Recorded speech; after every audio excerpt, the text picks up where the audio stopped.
They had a few guns, one or two, maybe more.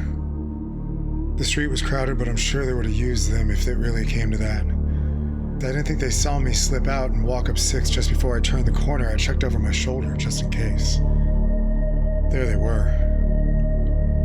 I didn't know what to do. I had 2 options: the park or surrender. Surrendering meant a bullet in the side of my head. They'd take my wallet and push me into an alley and do it quick, without anyone batting an eye. My eyelashes would flap 2 or 3 times as I watched the pool of blood form around my limp body. I saw it happen once. Opened the window off my kitchen on a Sunday morning and 2 guys were backing a woman into the alley. Must have known something she wasn't supposed to.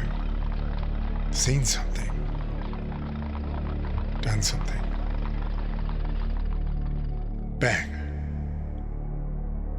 1 shot square in the back of her head and she went down. I couldn't end up like that, though. I'm lucky the bastards didn't see me that morning. I had a wife and kids in the other room, and there was rumor of work on the other side of Appalachia, in a town just north of Chicago, iron mines. Hard work, but something I might be good at. Far from booze and showgirls. Back alleys and gin bottles dipped in the blood. I had a feeling when I left that morning that I should have stayed home. I had 3 clues. The old lady who lives above me usually wakes up at the ass of dawn hitting those damn carpets of hers until they're clean. Old Mildred Pandemonium, as my wife and I like to call her. Mildred was quiet this morning. Silent. And I can't tell you why. The second clue was the water temperature in the shower. The water pressure is generally pretty low, but on this day it went from a brisk 55 to 110 in 1 second flat, spraying me right here, pushing me back, almost into the wall. Stay right here, old man. Don't go. And the third sign was a big one. I was already out the door, said goodbye to Marcia, Steve Jr., and little Madeline, and pulled the door shut when the doorknob came off. Now, how the hell did... Sorry.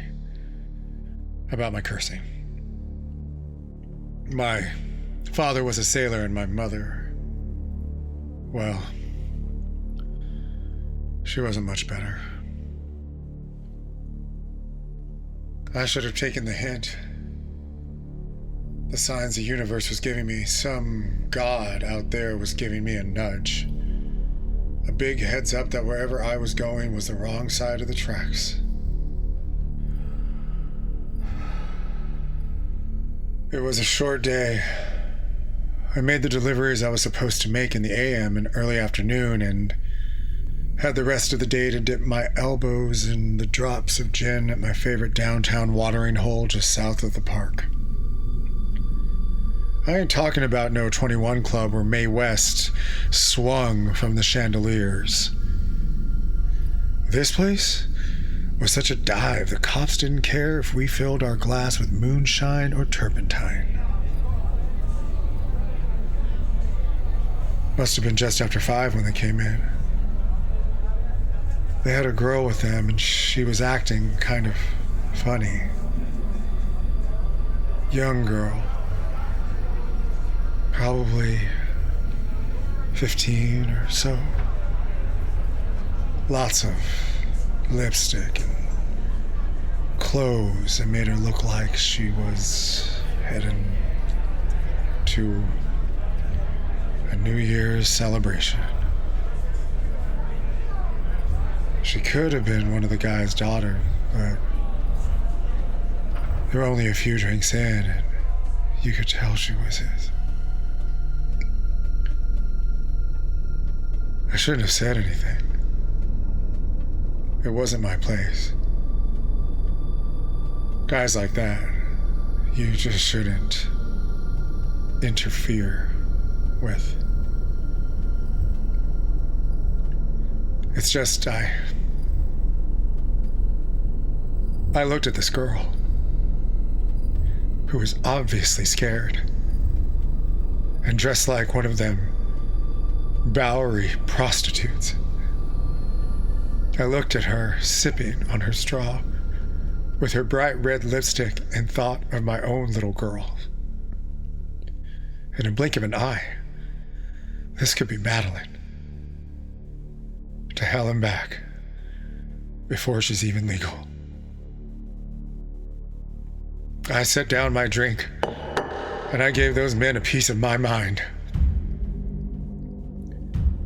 Before I knew it, one guy was reaching into his vest. I looked up at the other one, had a momentary flashback to that scene I saw in the alley. I knew these men. And I knew I was in for it.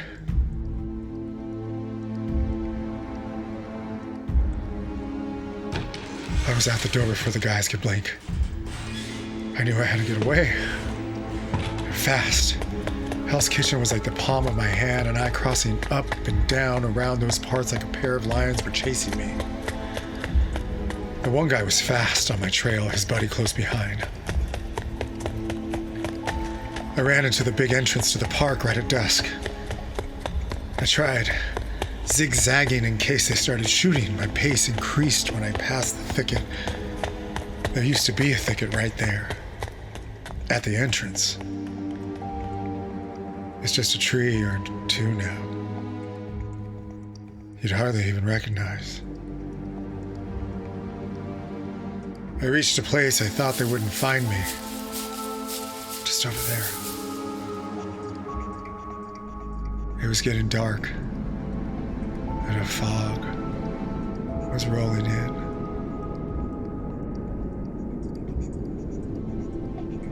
When I was a kid, I used to love the feeling of fog swirling all around me.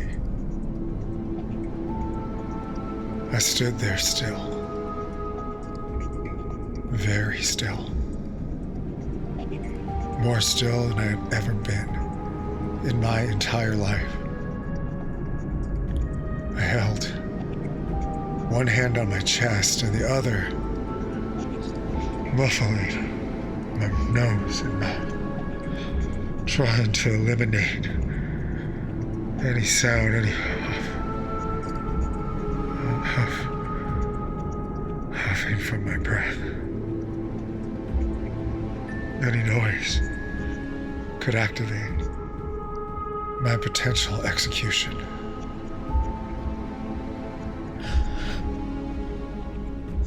There was a rustle in the bushes, and my balls kicked up to high motion. It's just a rabbit, I hoped. A squirrel. Something.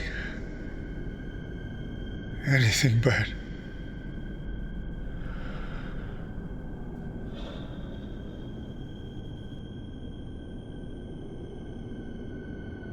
I had a half second where I imagined Steve Jr. and little Madeline sitting in the window, looking down to the street, waiting, just waiting for their daddy to come home that night. Marsha, lifting the cover off a pot of boiling potatoes, one for each of them, two for me, her husband, their dad. It's getting late, she'd think to herself.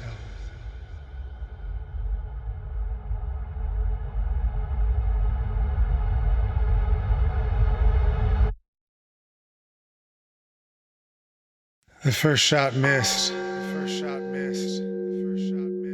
The second hit me here.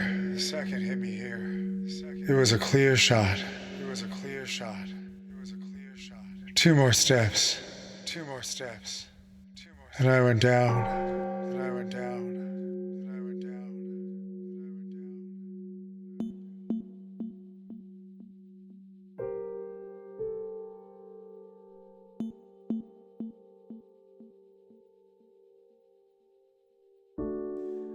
They didn't eat dinner that night.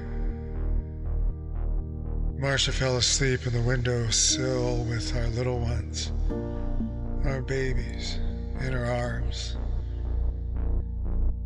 waiting for Daddy to come home.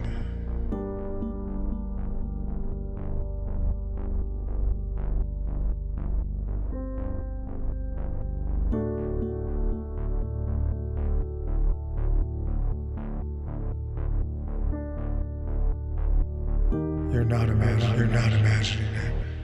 We really are here. That noise in the bushes. That gust of wind that tickles the hair out of the back of your neck.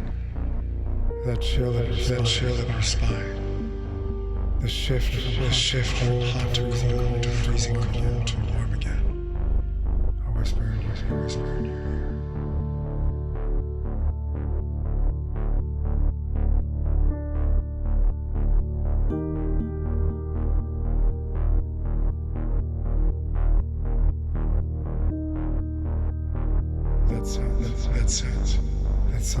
That's something. Just isn't right. You stepped into something you never believed in. Never knew it was possible. Could be real.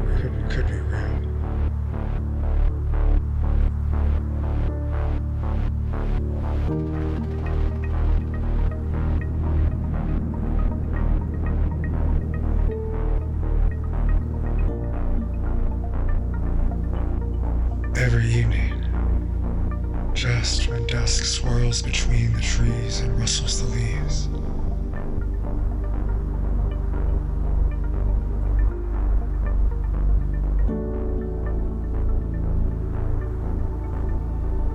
you can see a man making his way through the bushes right there, shivering, shaking.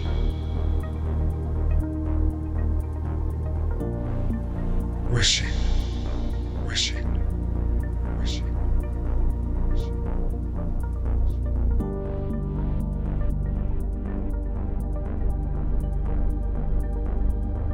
He had hugged his little Madeline.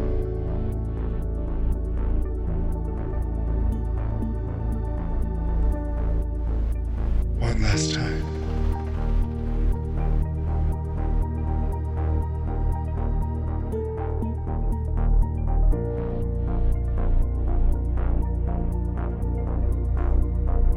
You can see a man making his way through the bushes right there, shivering, shaking.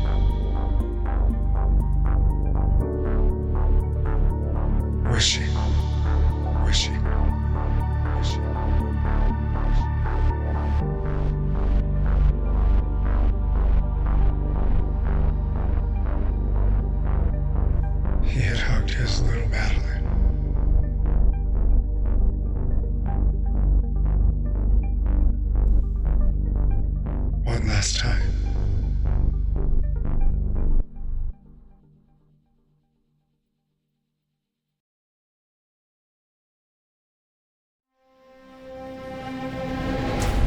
Drama, an oral experience.